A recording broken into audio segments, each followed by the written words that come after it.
about 16 participants. I think we will start. Am I audible to everyone?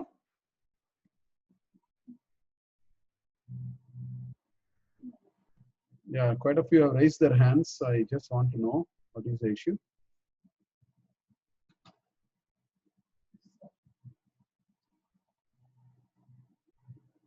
Okay. Yes, audible. So we will start. I will just. Okay. Oh.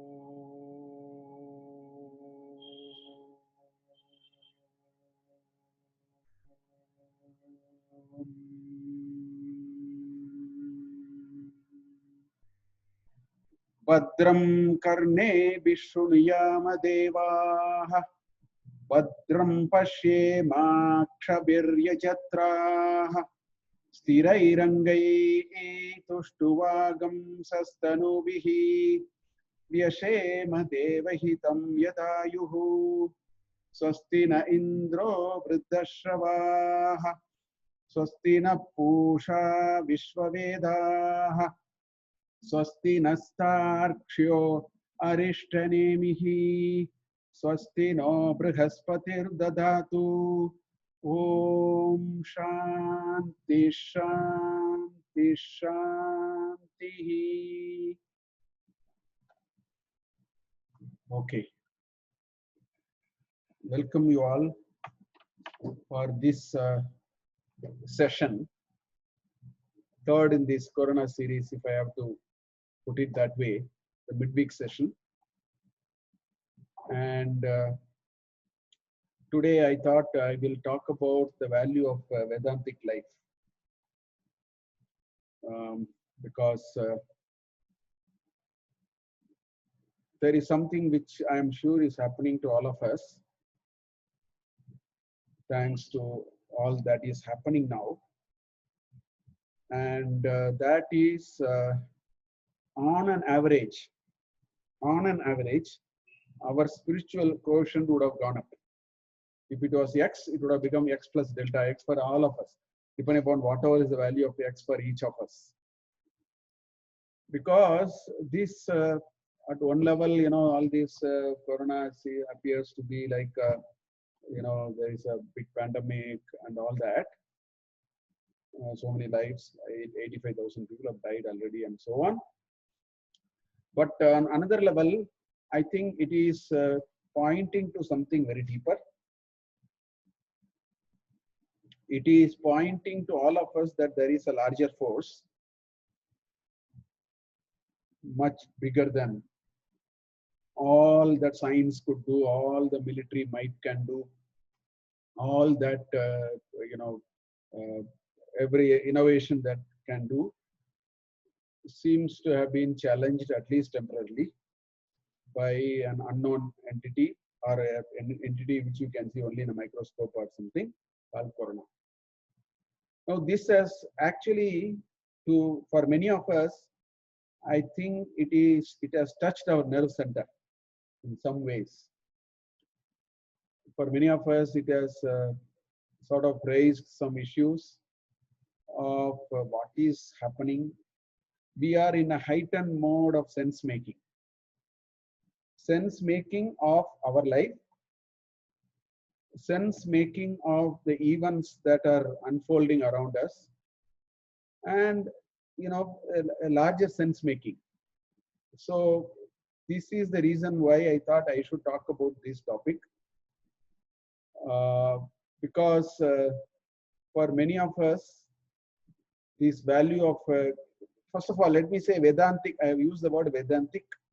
Basically, what I mean is a life, a spiritual life, a life in which we also touch our spiritual epicenter. That is what I mean by the word Vedantic life. I think we are all, in some ways, that epicenter has sort of shown it for itself, and we have already started thinking about it in our own ways. Therefore, I thought I will provide a little whatever thoughts I have, because These are some of the things which we have been talking, thinking for quite some time through this satsanga. But today I thought we will put all of them together and see it in a thematic way. So that is why I chose this theme. So what I will do is I will start first of all by some major misconceptions that we have about leading a spiritual life or being a Vedantin. I want to first bring all those misconceptions. They are very popular. To me, it appears they are in many people's mind. So I thought, first of all, I will bring those. The first thing is, this is not for everyone. It is only for, it is not for everyone. It is only for those who are above 60. So that is the first thing. And this is a very strong misconception that we have. So therefore, we think it is enough to start this process after, 60 is more, what I mean is some notional retirement age. This is one popular misconception, that youngsters don't need it, and it's all required only after you are done with a very, after you have a full run of a very productive materialistic life, it is required. So this is one major misconception. So we'll come to some of these. I want to list, and now coming a corollary of these are the next 2-3 misconceptions which are emanating from here. Perhaps one reason why this first misconception is there is because again there is a feeling that a spiritual person, a Vedantin, keeps away from worldly activities. This is another misconception. He or she becomes less involved and interested in worldly pursuits, will not participate in Vyavahara, nor do any work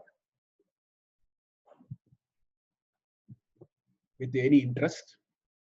This is another misconception, and because of this misconception, perhaps the first one is happening. Therefore, why should we do that now? Let us do it a little later. This misconception gives a feeling that spiritual thinking, spiritual life, and worldly activities are two different compartments. These two compartments are completely separate. They never have any, there's a strict wall between the two. There's no way you can break down these walls, so you have to manage it separately. I think that is why this is coming. So a fallout of the first two is the third. If people imbibe this thinking and this Vedantic approach to life early, then they will not be able to develop interest in day-to-day life matters. So this is another misconception. So therefore, they will end up with an unsuccessful family life. But from where all these ideas have come, I have no idea. I have no understanding. But I know that these are very popular misconceptions. So therefore, it is even dangerous. I have seen people saying it is very dangerous to have this thinking very early in the life. So this is another sort of a misconception, because then you will become useless, you will have a very unsuccessful family, because you will be disinterested and so on. So I do not know how one can become disinterested in life by becoming a spiritually oriented person. But anyway, that is the another popular misconception. But the mother of all misconceptions is this, because this is what I think most people think. If you are a Vedantin or a very spiritually oriented person, you need not follow any of the do's and don'ts of living. I've seen a lot of people saying this also, that our Dharma Shastras prescribe. we talked about dharma last time. So, you need not have to do rituals and pujas. You need not have to follow any of the time-tested practices. In simple words, you do not need any achara or vichara of normal life. You are a free bird. You are thinking deep. Since you are thinking deep, all these don't matter. Anything is fine. You don't have to take bath. You don't have to do these. I mean, so many such sort of. I mean, you can give up all that. Now, if we can recollect our little bit of a discussion on dharma, which we did last Wednesday, if you ever want to be in the world of action, you are at office, you are at home, you are at a society doing something. If you have to be in any of these compartments, then you need all these. You cannot do any activity without do's and don'ts. You cannot have any activity in which 20 different people are involved, in which each one of them think I am above board. I don't need any of these and so on. So I think, again, this misconception must be related to the earlier misconceptions. Meaning, if you are a spiritualist, then you are a free bird. You don't have to take part in society. I mean, you keep thinking, and that's the end of the story. And you be what you are. What you think today morning 7 o'clock, you do it. What you think at 11 o'clock in the morning, you do it. Tomorrow morning 7 o'clock, maybe something else. So like that. So this is another misconception, that spirituality is different from leading a life of achara vichara. They don't have to go together. So all these are, in fact, my own understanding is, I think all these are classic indications that we have an inappropriate understanding of what is spirituality. Spirituality is not a license to let loose oneself. Spirituality is not a license to, take hands off and say, let the world go whichever way it goes. I don't care. Spirituality is not a degrees of freedom, unlimited degrees of freedom. So much so that, people around you, the family and the samaja does not matter to you. I think all those are misconstrued ideas. Spirituality is not that. Spirituality is a beautiful element.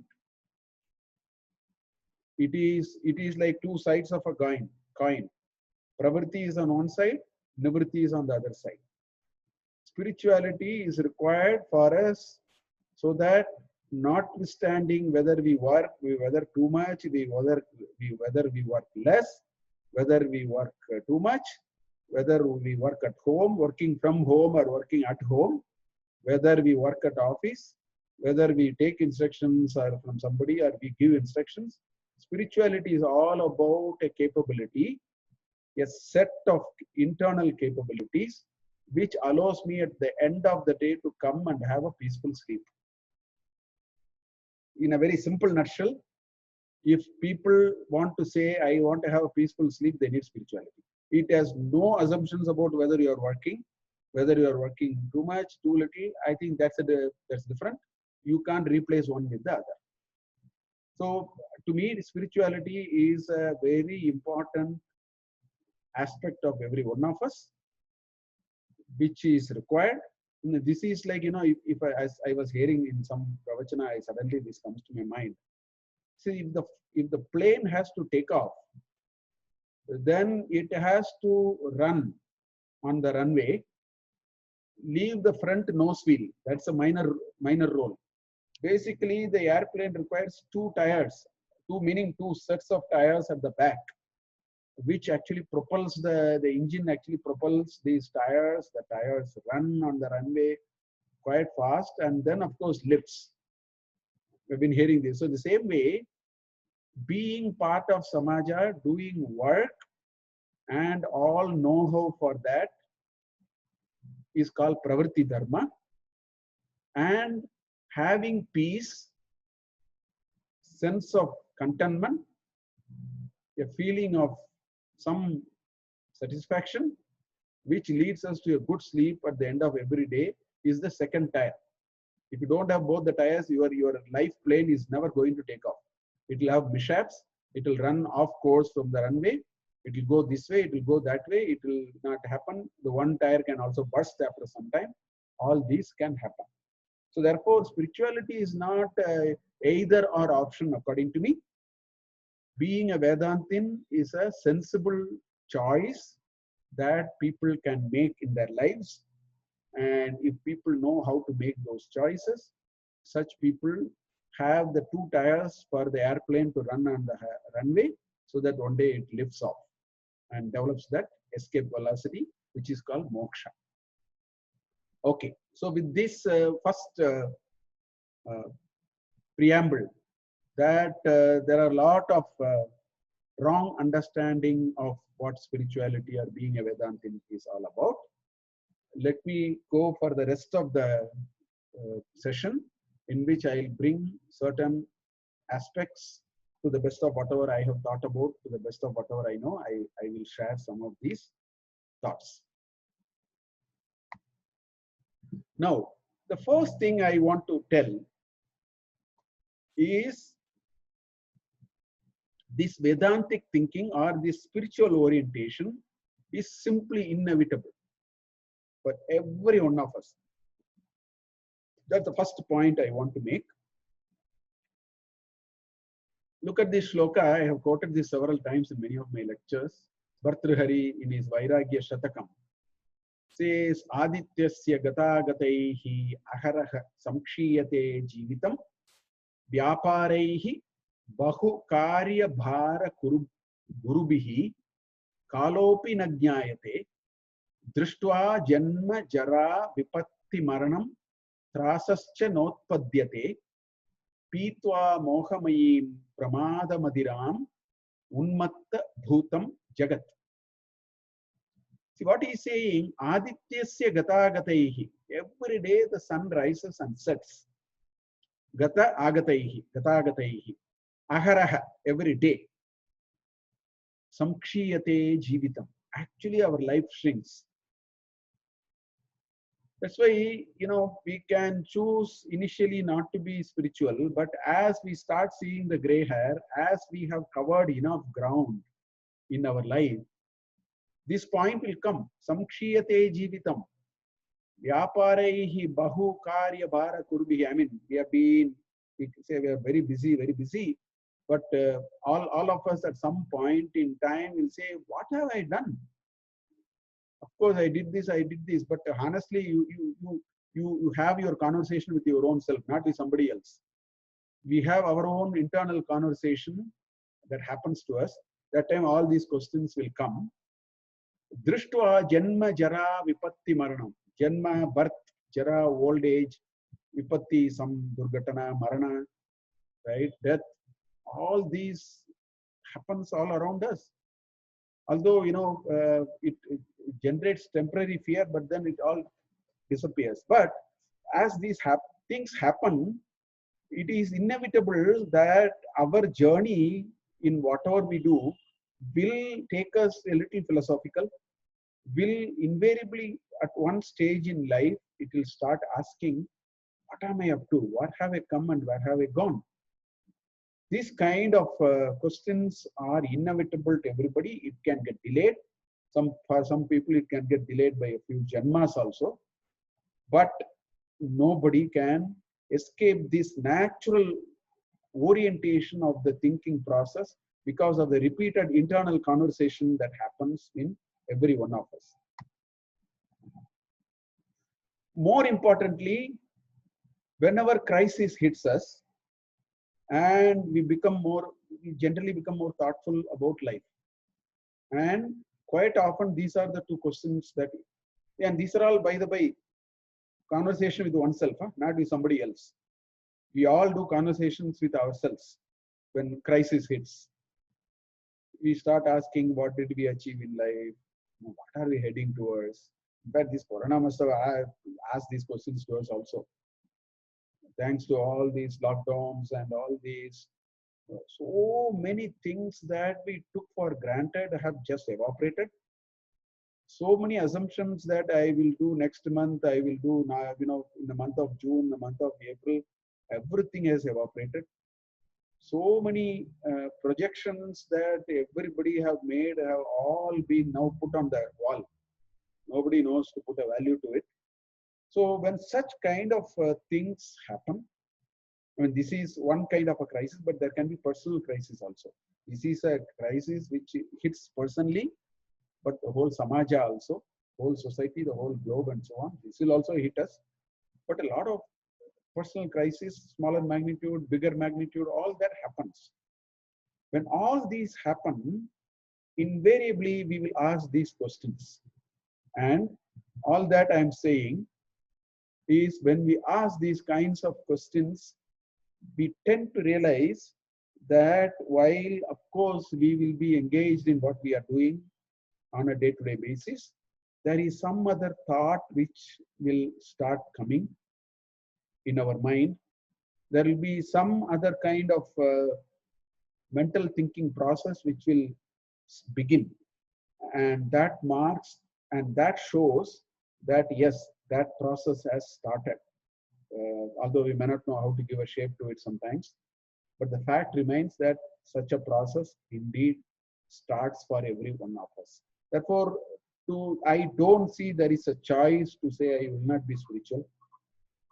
The only choice I can say is to not recognize it, to postpone it, to push it under the carpet, to ignore it, to pretend that I don't have such kind of thinking process. All that we can do, but the reality will hit.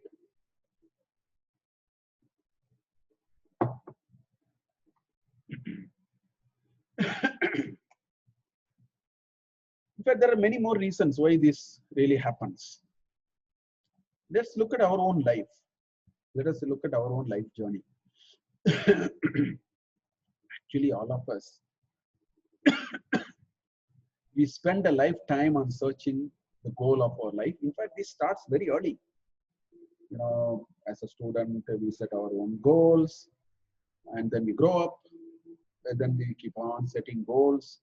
We set goals, we reset goals, we achieve it, maybe partially, fully. This is how we keep spending time. Vyaparehi, bahu, karya, bharak, gurubihi. That's what the earlier shloka says. So we'll do all that. But when we go through this life, it is inevitable. In fact, you have no choice. As we go through this whole journey of our life, doing so many things, working for certain outcomes and all kinds of things in personal life, official life, and all that, we develop insights out of our own experiences that cannot be wiped off. That is involuntary. You don't. It is not like something. It is you have a switch. If you switch it off, all your life experiences will not give you insights as though, and then you can switch it on. No. This is called anubhuti. This is involuntary. In fact, there are thousands and thousands of activities that we do in our life which are involuntary. Right from the morning, we get up and we think we are digesting. We are not digesting. Nobody knows who is digesting. We think we may be excreting. We are not excreting. That is a very complex process which goes. I mean, we know how of it. We don't know the who of it. People today, science only tells us how. It says some enzyme is being poured. This is happening. Some amino acids. The question is, who decided at 9:30 in the morning amino acids has to be poured into the intestine? Who decided that the food that the energy that has to be absorbed must be kept in the liver or somewhere and supplied? Nobody knows. So in the same way, these experiences that happen in our life give us insights, and those insights go into our consciousness. Nobody can stop it. In fact, it's not. In fact, it is not me. It is that something else which is doing all this. You know. So, but what happens is, in all these life pursuits, you take anything. You got a promotion, you got a house, you bought a new vehicle, you got a new computer, you got blessed with a child, the child got a first rank, you got a good, you count all of them. You got a, Padma Shri, you got a Padma Vibhushan, whatever. You count everything in your life. What you will find is they are characterized by three limitations. The joy that you get, or the dukkha that you get, or that feeling of happiness, satisfaction, you name anything. All of them are characterized by three things. One, they are finite. They are never infinite. Person who even get elected as a president or a prime minister of the country, his joy is also finite. And then he gets into work, and after a while he's out, and all that kind of things can happen. So every one of what we have gone through in our life is characterized by three. One, it is finite. Second, it is not continuous. It is intermittent. Your joy is, limited. Your dukkha is also limited. Agamapaino anityaha. That's what it is. So the second characteristic feature is intermittent. And the third characteristic feature, it is not even permanent. See, if something can be permanent, but then it shows up every 2 hours, that is okay. It's not even permanent. It's nothing like permanent. I mean, this body itself is not permanent. One day it will just get dropped. Then what are we talking about? All the experiences coming out of this body. The experiences are recognized only through the, something happening with the sensory organs and so on. So therefore, slowly we will start understanding that the life pursuits and so many things that for which we, of course, will continue to do it, but to know that they are going to be finite, intermittent, and impermanent is the dawn of wisdom. Now, if this wisdom dawns on us, then there are two possibilities. One possibility is that we become cynical. At the end of the day, everything is finite, intermittent, and impermanent. So develop a cynical attitude to life. Now, what is all this? At the end of the day, it's not going to be really with us. It's going to be limited, finite, and so on. So what are we talking about? So one path to travel is cynicism. If this fact of life is understood, people can either travel on a path which can be characterized by cynicism. But people can travel a path which is realism. And that path is only for a Vedantin. That this life is finite, life and what it throws to each one of us at a very individual level is finite, intermittent, impermanent, will never result in a sense of cynicism, but a sense of realism. And that path, which shows us the path of realism, is actually the path of Vedanta, or spiritualism, or philosophical, whatever words you want to use. So our journey in Vedanta truly begins when we see this clearly, understand it as realism rather than cynicism. Then there is a world of possibility for the self-evolution. If we don't, then it will be simply there at a much later time in life. You may feel a sense of defeat. We feel all that has happened. And such people develop a lot of cynicism. It's all negative force because unfortunately, they could not be blessed with the other side of the coin, which is called being a spiritually oriented person, being a Vedantin. If they miss that possibility, they will end up there and they'll develop cynicism. So I want to make it clear, a person who has an iota of spirituality, it's very difficult for him to develop a cynical approach to life.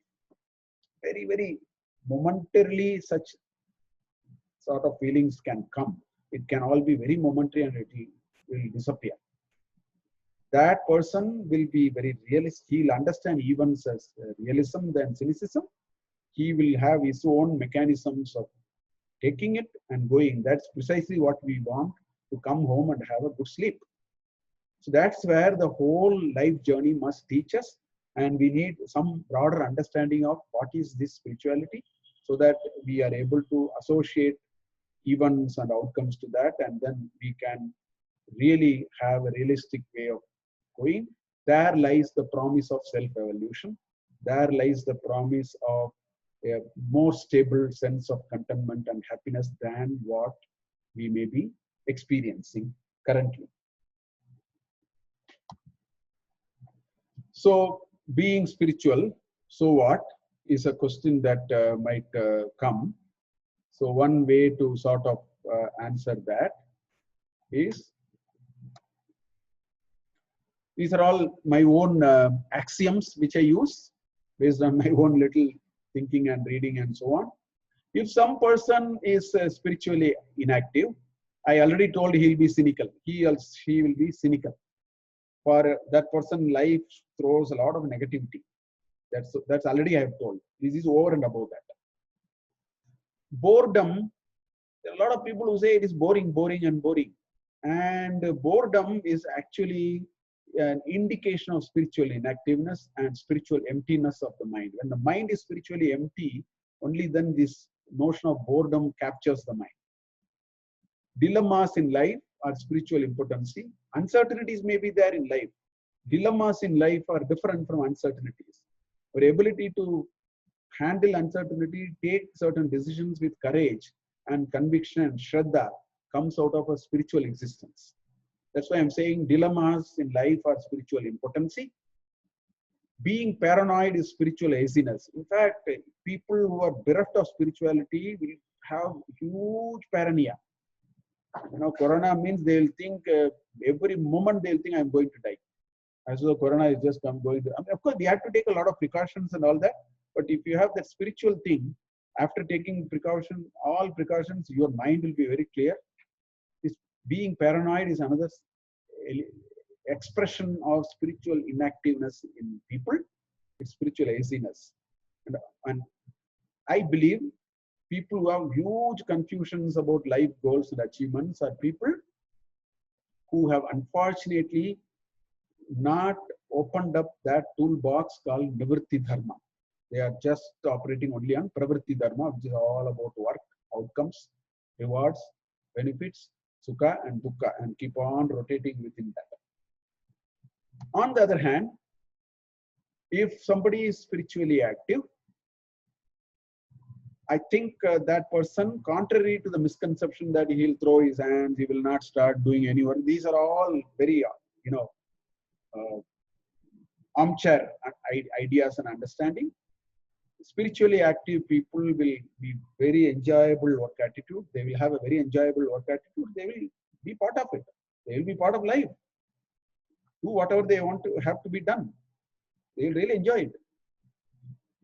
They develop, a spiritually active person develops courage in decision making. He has shraddha. He has conviction. He knows there is a larger force which is working. Therefore, he will have a lot of courage in decision making, and all that will happen. He will have clarified thinking about life priorities and goals and so on. So one can decide what we want to be. We want to be spiritually active or we want to be spiritually inactive. The choice is ours.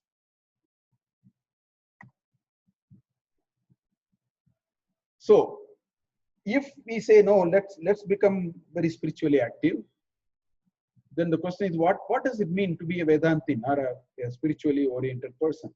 See, I will not use the word philosophy.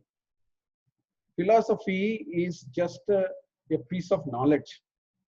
Spirituality is not. I'll come to it. I'm only using the word spiritual, not philosophical. I don't think we should be philosophical.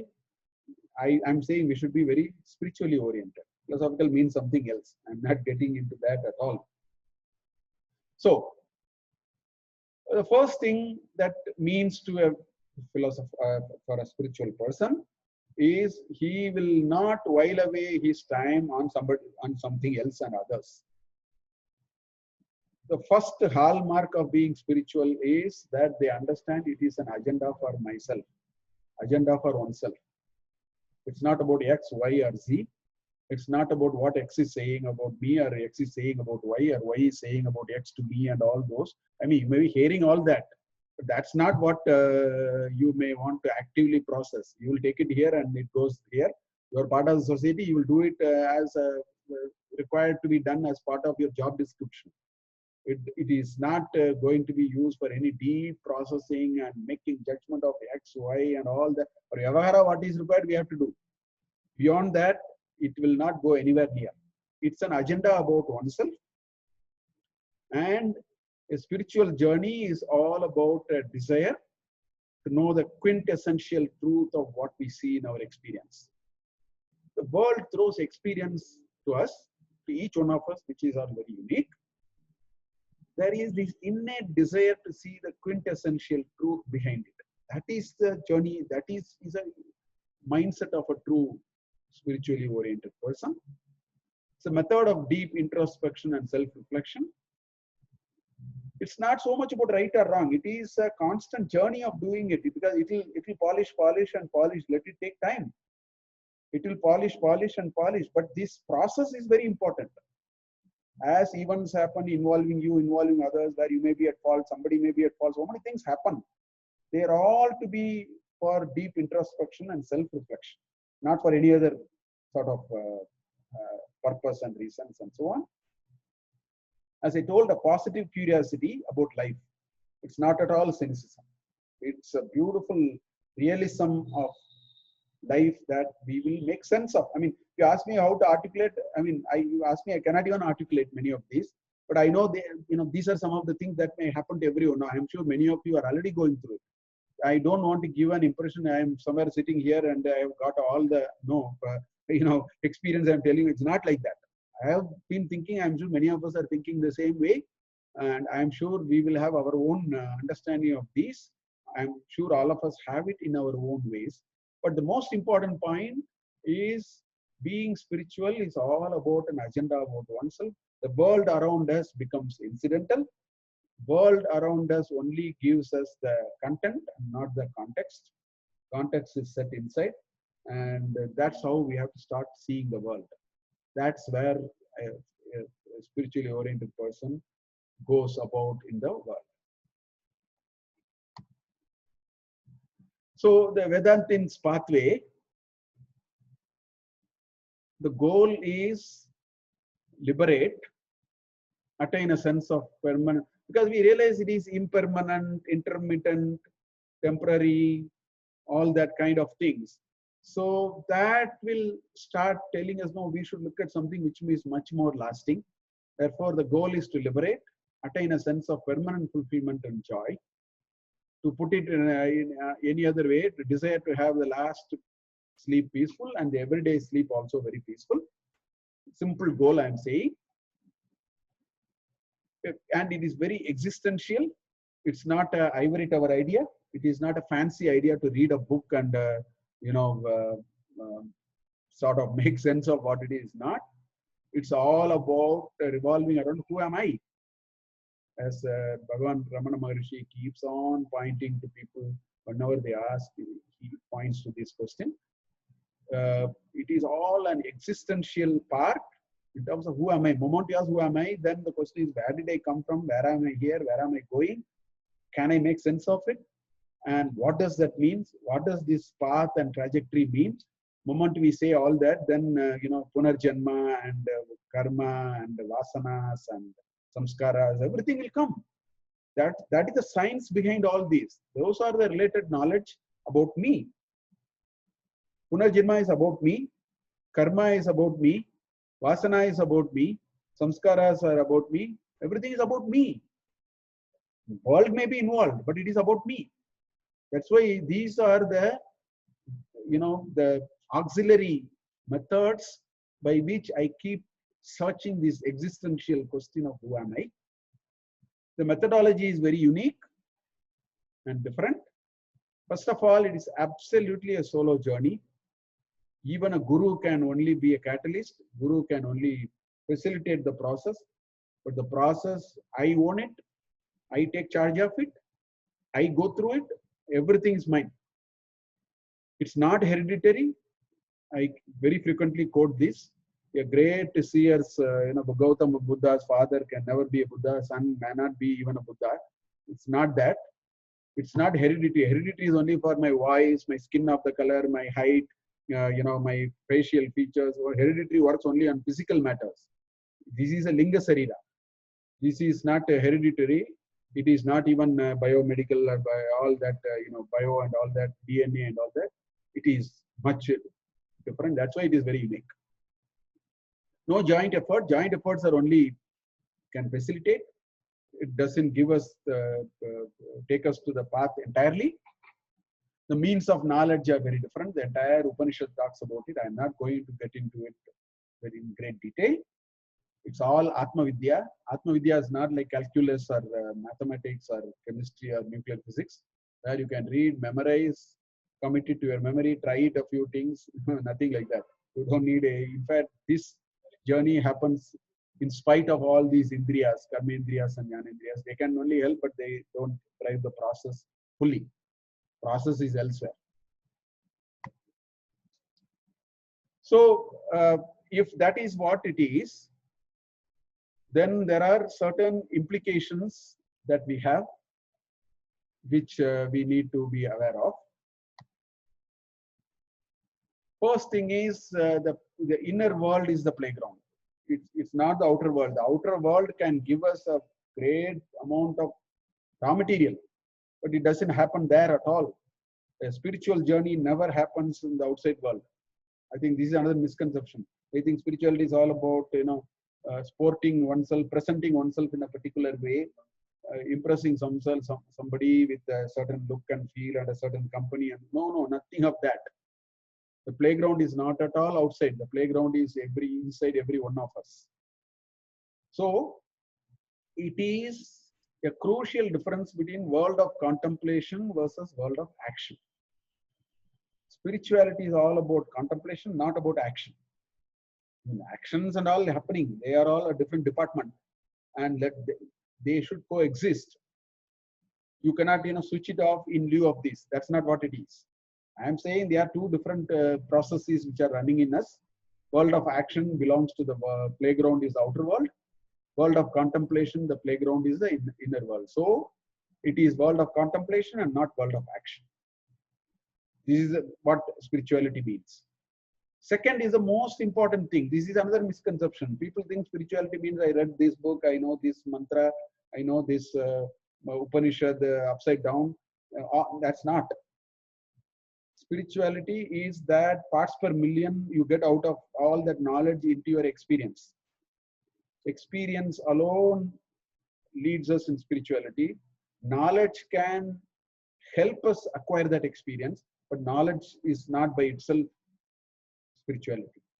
So experience, anubhuti alone counts. The anubhava alone counts, not the jnana. It is the vijnana.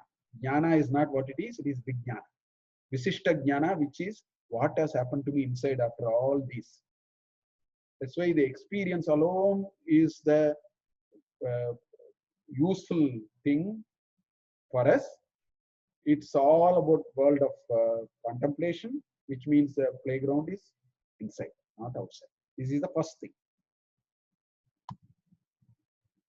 The second thing which is coming out of this first one is there is a shift in focus. The perspective of Vedantin actually has a different lens now.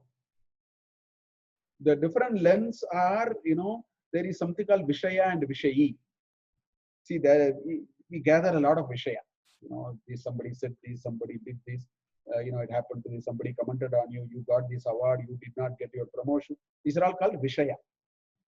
These are all, what is called Indriyartha. These are the raw material for the Indriyas. Indriyas will carry all the raw material. The Indriyanam Indriyartha. So they will all bring it. For a spiritual oriented person, it is the destination which matters and not this pathway, not all these things which are coming, which is called Vishayi. It is a search and understanding of the Vishayi and not the Vishaya. Vishaya is required for the world of Vyavahara. For a world of Vyavahara, of course, we need to know. But for a spiritual journey, it is not Vishaya which is useful, it is Vishayi. That's why the who am I? Who is this? Who is doing it? Not, so the second point. See, look at these 4 questions here. What, why, how, and who. Let's take an example. So we'll take an example, you know, let's say there's a digestive process. So one can say, what is this digestive process? Then, oh, digestive process is when the food goes through this pipe, there are some bacteria there. I mean, all these kinds of things. And why is it doing? Because and all that. Why this food is being acted upon? Because only then it can be converted into an energy. I mean, like this. And how, you know, how it exactly happened. So these are all matters to science. These are all matters for the outside world. What, why, and how, if we keep on rotating only this, we cannot claim ourselves to be in the path of spirituality. Suppose we ask, who is digesting this food? While, of course, I want to know what, why, and how, suppose if I turn my question, who is digesting this food? Or, you know, somebody had a heart attack. Now, who created the heart attack? Then the doctor will say, you know, this blood vessel became thinner. Doctor, in fact, the science cannot explain who. Whatever they try to explain will be either what, why, or how. No, the doctor will say, you know, no, you see your blood vessels have thickened because of, no, that is how. I am not asking why or how. I am asking who. A person had a heart attack at 11:39 today morning. The question is, who decided to switch on that? Number one. Number two, why not 11:39 yesterday? Why not 11:39 tomorrow morning? This question is not a very foolish question. I'm telling you, it's not a foolish question. Just because you don't find answer obviously straight away in a book or, you know, by using it doesn't mean you need to dismiss these questions, because that question will lead us to the quintessential that I was talking about. So a spiritual person, a Vedantin, will shift his focus in terms of Vishayi and in terms of who rather than what, why, and how. Those are all fine. I will, of course, there's a bit of curiosity and all that. A deeper question is who. And if this is what it is, then acquiring this self-knowledge is going to be very different now. You cannot use your eyes, you cannot use your ears, you cannot use your brain. You cannot, it's not a very intellectual process. If it is intellectual process, we'll smartly do something. We'll very intelligently shift it, do it something, you know, scheme it up a little bit. This has nothing to do with any of those. In fact, the knowledge is independent of these indriyas. In fact, only when we are able to reduce our dependence on the indriyas, this knowledge has a greater propensity to reveal itself to us. That is why, you know, people advocate upasana, they say do meditation, because these are mechanisms by which even for a temporary period of time, we can switch off our normal faculties and hope if you switch off, something else will happen, and that something else is what we need to search for. I mean, these are easier said than done. But it looks like if you look at our Shruti and our Upanishads and so on, they again and again say that these outward orientation are all, you know, Mundaka Upanishad, he says, Avritta Chakshuhu Amritatvam Ayicham. When he desires Amritatva, he becomes Avritta Chakshuhu, which means he turns inside. Now, we have been reading, hearing, but I think we need some mechanisms of really stepping into that domain. That's where a little bit of meditation and japas are all slow processes which we should travel with the grace of the Lord. It may show up sometime or the other for us. And as I told, Vedanta Vichara, or this whole spiritual thinking and orientation, is all about Tattvartha Darshan, means going to the quintessential nature. So I will take two examples, okay, to explain what it is. Let us think of a well-known person who died recently. Let us think about it. Or, you know, somebody very close to us, or a well-known person, or maybe a celebrity, or maybe a leader, whatever it is. We think of somebody whom let us say we all know. We say who died recently.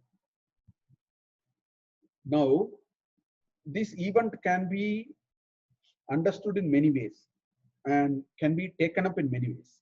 I mean, the easiest way, which many of us are used to, is to get emotional, is to get into a deep, it all depends on what is the connection we have. Get emotional, get very upset, and all that kind of different moods. And that's it. That's one way. You know, we can think about their nice things that they have done. We can think about the great things they have done, and all of them will lead to a certain dukkha. Sometimes we can go one step further. We can think about all nice things they have done and develop a sense of gratitude. That's another layer. And these are all one type of thinking. Now, you could ask very different set of questions also.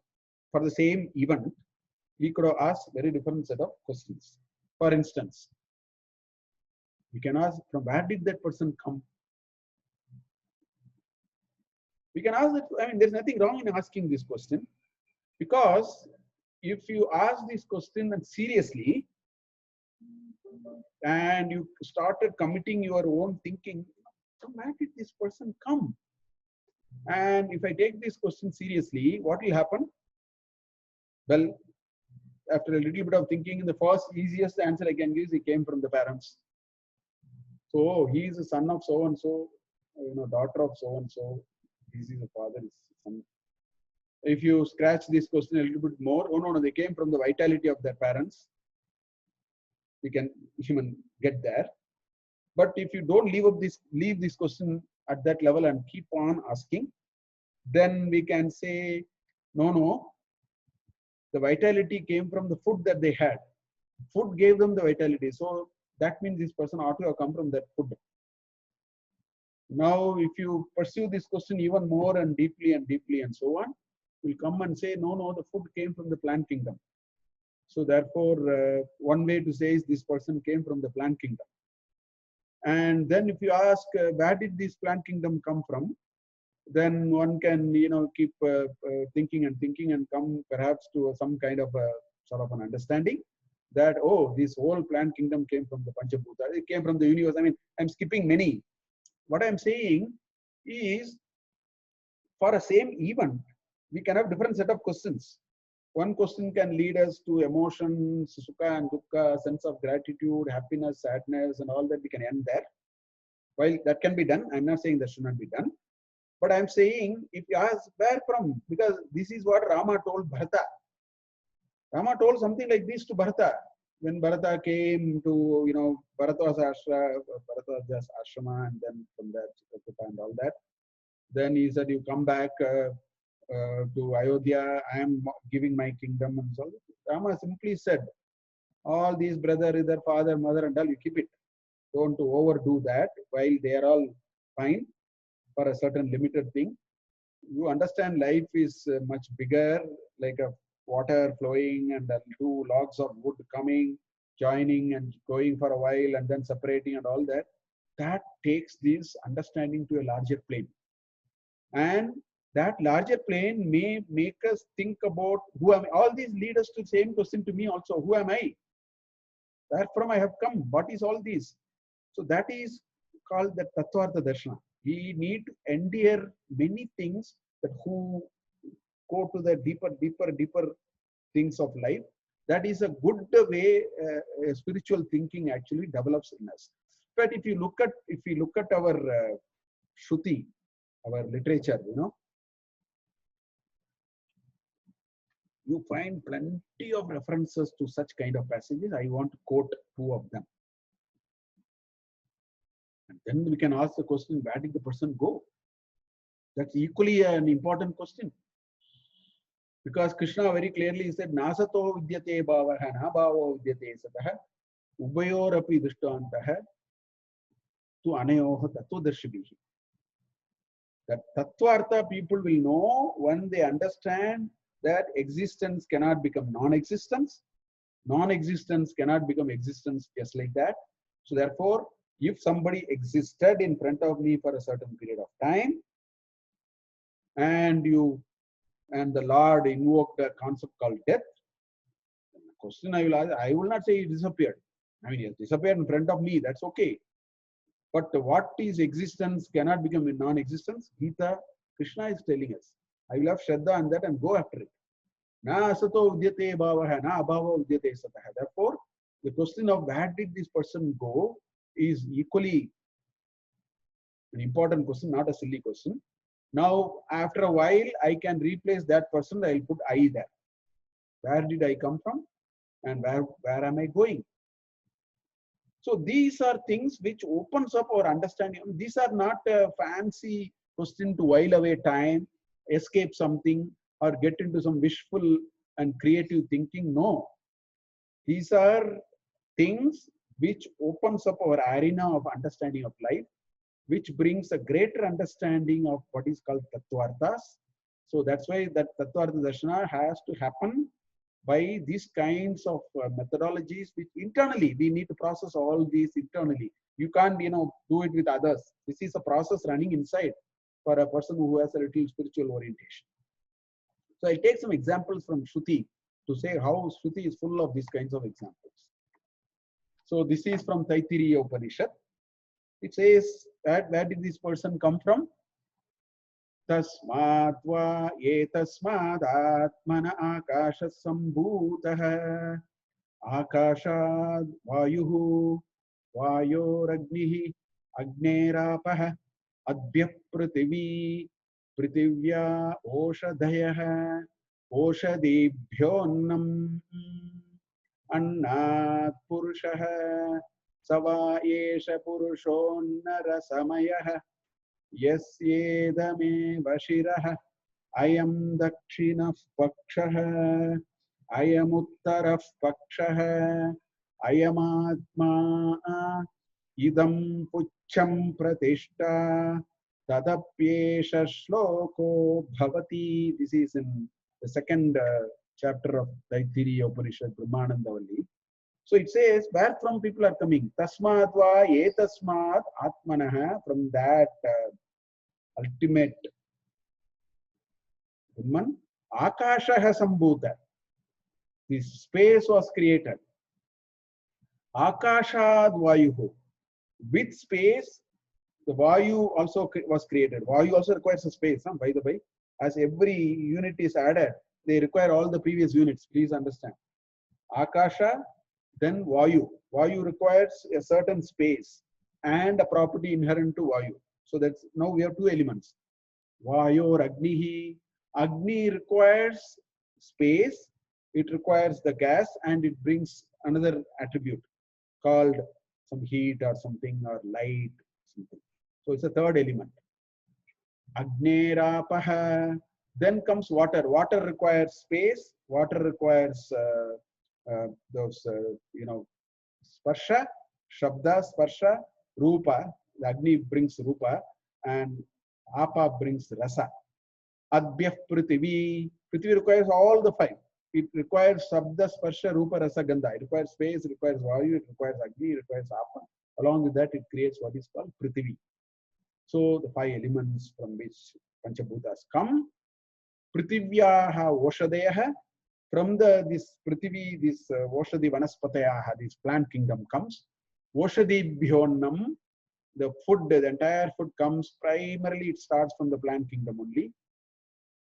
Then Annat Purushaha, and from Anna, the human beings, come because of the vitality. Savayesha Purushonna Rasamaya. Therefore, this Purusha are nothing but Anna Rasamaya. They are embodiment of this Anna, which is that Virat Rupa and so on. So these kinds of things are indicated again and again. And why are all these told? It is only asking us to deepen our understanding of where from I have come and where am I going. Lot of passages you will find. I take another beautiful passage, and from the next chapter of Taittiriya Aramika. This is chapter 3, chapter 4 of Taittiriya Aramika, in which you have this Mahanarayana Upanishad. I will show you. It's a very nice mantra. Just see this mantra. So nice. याभिरादित्यस्तपतिरश्मिभिस्ताभिपर्जन्यो वर्षति पर्जन्येनौषधि वनस्पतय प्रजायन्त ओषधि वनस्पतिभिरन्नं भवत्यन्नेन प्राणा प्राणैर्बलं बलेन तपस्तपसा श्रद्धा श्रद्धया मेधा मेधया मनीषा मनीषया मनो मनसा शान्तिः शान्त्या चित्तं चित्तेन स्मृतिगुं स्मृत्या स्मारगुं स्मारेण विज्ञानं विज्ञानेनात्मानं वेद इति तस्मादन्नं ददत् सर्वान् एतानि ददात्यन्नात् प्राणा भवन्ति भूतानां प्राणैर्मनो मनसश्च विज्ञानं विज्ञानादानन्दो ब्रह्म योनि. Beautiful mantra. Finally, what it says? It says, Sarvani etani annat dadati. Sarvani etani dadati. Annat pranaha bhavanti bhutana. From the anna, the pranas come for the bhutas. Bhutanam pranaihi manaha. From this prana, this manas works. Manasascha vijnanam. That gives us that ability to get the knowledge. From that vijnana, you get the ananda, and that is the Brahma Yoni. That is where the seed of Brahman is there. But before that, it is such a beautiful description. What it says, Yabihi Adityaha Tapati. As long as the sun is, scorching, meaning heat, the heat of the sun exists. Yabihi Adityaha Tapati. Rashmi Bistabihi Parjanya Varshati. Because of those rays of the sun, the rain comes. Parjanyaha Varshati. Parjanyena Oshadihi Vanaspatayaha Prajayanta. So these Oshadi and Vanaspatayas are all coming because of the rain. Oshadi Vanaspatibihi Annam Bhavati. Annena Pranaha. Because of that food that we eat, that gives us that prana. Pranaihi balam, that gives us the strength. Balena tapas, our ability to focus something on something requires that we are not very weak, we are not hungry, and so on. So balena tapaha, tapasa shraddha, that single pointed focus slowly develops shraddha for us. Shraddhaya meda, that is what happens to actually a noble laureate. He has shraddha, he has tapas. From the tapas, he gets shraddha. He says something interesting is going to happen here. And he tries for 20 years. That is called tapas. Chitta ekagrata, I will only keep on looking at it. Tapasa shraddha. That shraddha is the other component of tapas. Shraddhaya meda, you get insight.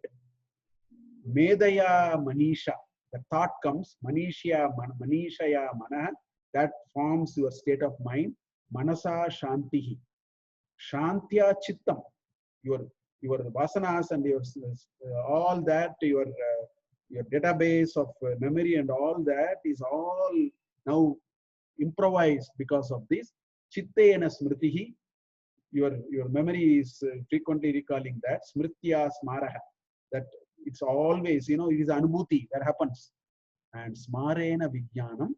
Vijnanena atmanam vedayati.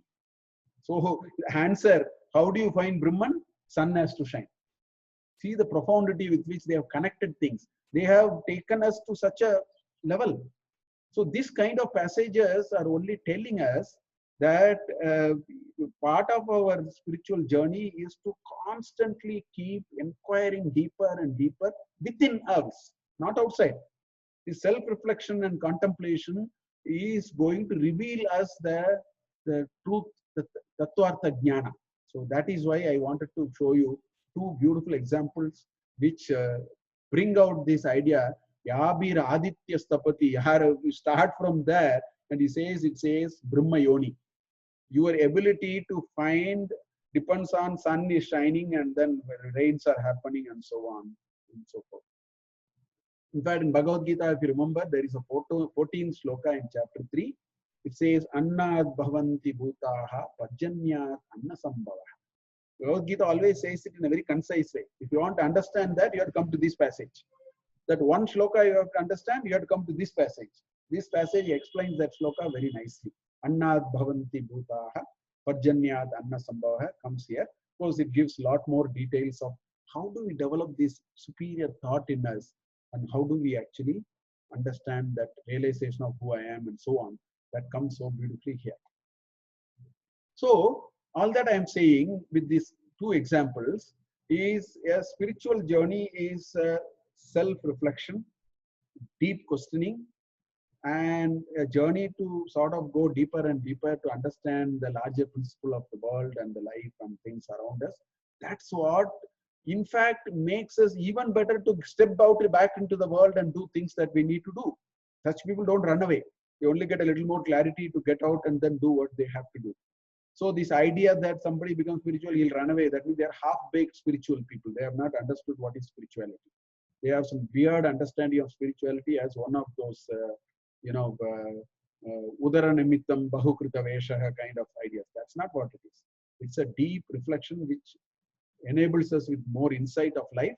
Therefore, we will carry life fearlessly. So now I will talk about some lakshanas of Vedantin or a spiritual person. A few things that I want to say. A person who gets into this journey, let me tell you, all these can happen over several janmas. We don't have to worry too much. The point is, there is something called Brahma Bhava and something called Veda Bhava. A person who is at a very starter of his spiritual thinking will find only Veda in the world. He finds fault with somebody, he feels this is his enemy, he is his friend, he is against me, he is favor of me, this is good, that is not good, this is what I say is right, what he says is. This is how he rattles his life, he or she. Whereas the journey in spirituality will slowly remove one at a time. So the Veda Bhava will be replaced by Brahma Bhava, a feeling of oneness. A feeling of, even when you see all the differences, you will see ice, you will see steam, you will see water, you will see bubbles, you will see foam in the ocean, but you will understand all of them are water while you recognize each one of those differences. Differences do exist, but even when differences exist, there is a oneness which pervades all those differences. That thinking will slowly, it's a very slow process, but let it happen. That's what Adi Shankaracharya, in his Chatursutri, the preamble to Chatursutri, Adhyasa Bhashya, he starts like this. Kshetra kshetrajnayoho, Vishaya vishayinoho, Tama prakashavat, Viruddha subhavayo. Uses a beautiful word, Tama prakashavat. He says, Kshetra and Kshetrajna are the Vishaya and the Vishayi. How are they? They are like light and darkness, mutually exclusive. When one exists, the other will not exist. So if you keep on seeing Kshetra, you will not see Kshetrajna. If you see Kshetrajna, you will not get worried about the Kshetra part at all. It may exist, but you will not, it will not sort of hit you in any way. If you keep on seeing Vishaya, you will not see the Vishayi. You see the Vishayi, Vishayas will just exist, but you'll see the Vishayi there. Tama prakashavat viruddha subhavayoh. That's the first sentence, starter of the sentence. So this is what will be a lakshana of a spiritual person. A spiritual person, if he keeps on finding differences after differences between this and that and so on, I think we should worshipfully keep away from such people. They have a lot of work to do. Right? Maybe they may be genuinely trying, but there is a lot of work to be done. So this, and mind you, this is not going to happen in 3 months. It's not a 3-month program or a 6-month program. It can be several janmas also. I mean, this is the path. This is the highway we have to be in. You cannot go into any other place. This is what it is. The first lakshana of a Vedantin. So when he does slowly seeing the Brahma Bhava, what will he see? Again, lot of shlokas. This Shankaracharya's beautiful shloka. There are so many shlokas the acharyas have written, and they are all telling that. Look at this shloka.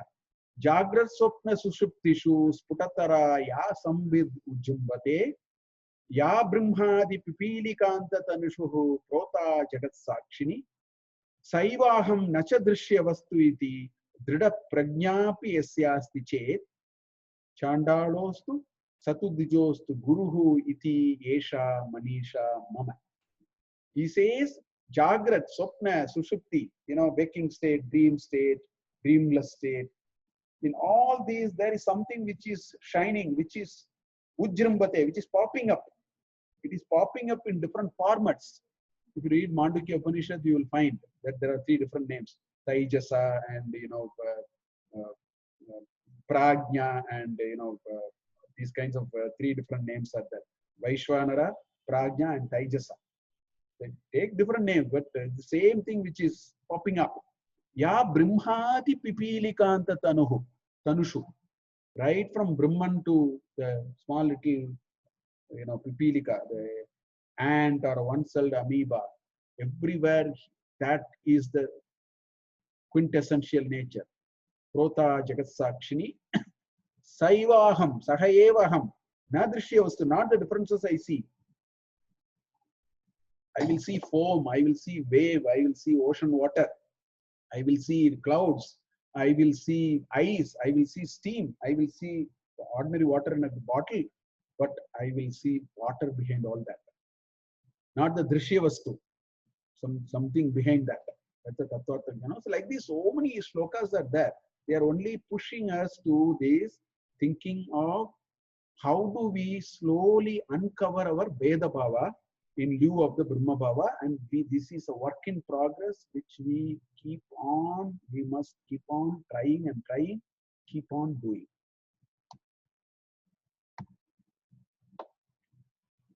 Internal calmness begins to develop slowly. If somebody truly to himself, we don't have to prove to someone. In fact, this Vedanta and this spirituality is not to be, you should not put a 2-star, 3-star on your collar and say, I am all that, that we are not even spiritual. Spiritual is your internal conversation. It is to yourself. Nobody needs to be, it need not be proven to anyone. It need not be shown to anyone. It need not be emphasized and make it evident. All those means we are still work in progress. It all happens inside. Now, if that happens, there is a certain kind of calmness which will begin to develop. Again, this is a very slow process. And we will realize that the biggest villain to this calmness is desire and anger. Kama esha krodha esha rajoguna samudbhavaha mahashana mahapapma. That's what Krishna said in 37th shloka in chapter 3. So in this country, when people do what is called Sandhya Vandana, 3 times a day they are supposed to do. There is this mantra they have to say, Kama Akarshin, Manyura Akarshin, Namo Namaha. Kama Akarshin, Manyura Akarshin, Namo Namaha. Because they realized that these desire and anger are the 2 major axes of evil. All other things will only join here. So this Veda Bhava, when it goes, this desire and anger, we have to work on it very consciously. That's why I brought this. Kama Akarshin, Manira Akarshin, Namo Namaha means every day when you say it is not mechanical uttering. That means we have wasted our time. Little bit it should start working. And, we must be able to say we are able to probably bring down our Kama a little bit or the Krodha a little bit. Manyu is the Krodha, anger. That possibility of overcoming these will become a reality for a Vedanta. It's a matter of degree. It must happen. That's the lakshana of a spiritual person. He should be able to slowly be able to overcome a little bit of desire and anger. Some of our achara vicharas are meant for it. It gives us an opportunity to test it and try it out and develop that capability.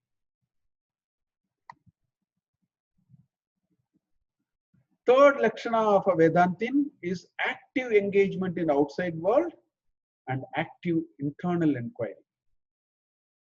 And the internal inquiry is about who am I constantly. It is about the connection between Jiva, Jagat and Ishvara. but active engagement in outside world. All those who say I am a spiritual person, so I will not do anything, I don't have to do anything, it's my small little understanding, pardon me for saying it, they are not spiritual people, maybe they are something else.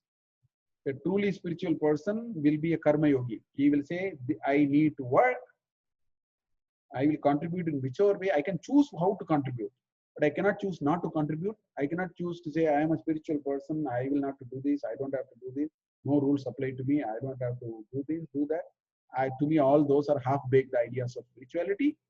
I think a truly spiritual person will be actively engaged in the outside world, and he will be actively into internal inquiry as well. So those are some of the three important lakshanas I wanted to talk about. Finally, I want to talk about some ideas for this journey. How do we go through this journey? I just want to give some ideas. Whatever little I could give, I will. The first thing, we must have a very strong belief in Punarjanma, Samskara and Vasana. This is very, very important. Now, why do we need it? We need it, of course, these are the foundational premises of Sanatana Dharma also. That's why they are the foundational principles of Sanatana Dharma. And why do we need it? Because if we believe in this very strongly, two things will happen. First of all, we'll realize there is no hurry to attain things now and here. The whole business, I have to do it within 3 months, I have to become a spiritual person after a 10-day camp, are all nonsense. They are all, according to me, coming out of some Western Semitic thinking of single religion, and as an anxiety, I have to finish everything now. Somewhere from the deeper idea of a single life, only all those ideas are coming. A person who believed in Punarjanma, Samskara and Vasanas will only work on Samskaras and Vasanas and not worry about anything else. So there is no hurry to attain things now and here, meaning take it. How we lead a Janma is more important than what we achieve. That is what will it actually show. The Samskaras and Vasanas become far more important. One initial step in spiritual journey is we have to clean up our Samskaras and Vasanas. And that is why Shankaracharya in Viveka Chudamani says, Karmaha chitta shuddhyarte na vastu upalabhyate vastu siddhi vicharena na kinchit karma kodvi. In other words, that karma is for chitta shuddhi. The samskara and vasanas are to be cleaned up. That is the first step. Let us not jump 1,000 steps and then think there is a shortcut by which you become spiritually a great person. And some people think spiritually great person means sit and then keep on doing it. That may be happening for many other reasons out of pressure. In the true heart of that, they are not what they are. So it is all about saying how do we clean up our samskaras and vasanas. Therefore, this belief is very, very important. It will take a lot of tension out of us. We will be able to focus on this Janma and do what we need to do. That's what I said. Karma Kshaya and Vasana Kshaya are the real goals. There's a typos there. It's a real goal in life. Okay. Sorry.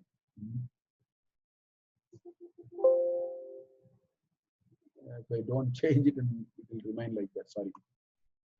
So the Karma Kshaya and the Vasana Kshaya are the real goals in life. And very clearly, Krishna said that any time is a good time to start our journey. We don't have to worry. Is it that we have to look for auspicious time and we have all that? No, I think the free will is with us. That's why he said, Parthe naiveha namutra vinashastasya vidyate nahi kalyana krit kaschit durgatim tata gacchati. He says, put your efforts, that efforts will never go waste. Therefore, the emphasis is on efforts rather than trying to find out what to do about this and so on. That's not what it is. That's why Krishna says that. The third important idea for this journey is the importance of the Purusharthas. It's extremely important. That's why our culture has put all of them together. The Purusharthas are very important. Dharma, Artha, Moksha. Dharma, Artha, Kama, Moksha. So the relative importance of the order is very important. Dharma, Dharmasya Anusarena Artha. Dharmasya arthasya anusarena kamaha. If we are able to manage these three in such a beautiful way, the moksha purushartha will pop up in its own way, because chitta shuddhi will happen. It will automatically take us to the fourth one. That's why this relative importance of this is very emphasized.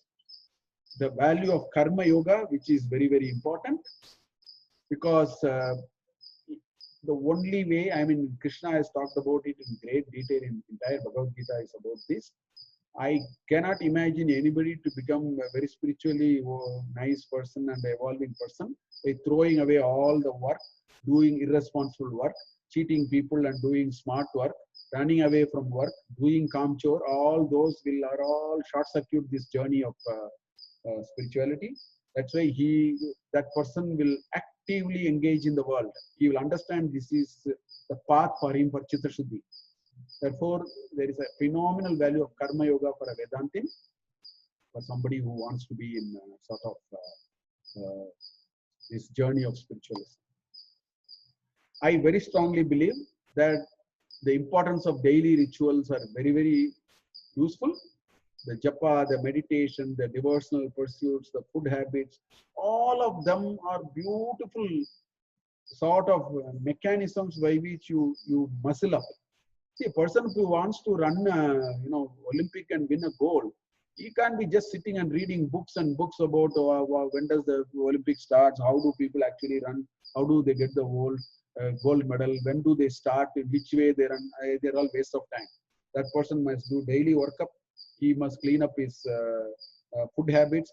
He must do some things for his daily living. He should be very disciplined. He should do a few things 3 months before. He should do something 6 months before. Don't underemphasize any of those. You don't win an Olympic gold by sitting and reading and saying, I know everything about Olympic gold and I'm an 800-pound gorilla or things like that. It doesn't work like that. This is exactly like that. You can't throw away all these and say, I have now, I'll become a very spiritual person. I don't see a possibility at all. If people are doing it, they will have a very, checkered path. They will have a lot of short circuits. I believe we need a lot of tools and mechanisms for us to do this. And that's what all these achara, vichara, vratas, fasting, being nice to people, giving people dana on certain occasions, doing japa, doing meditation, doing devotional pursuits.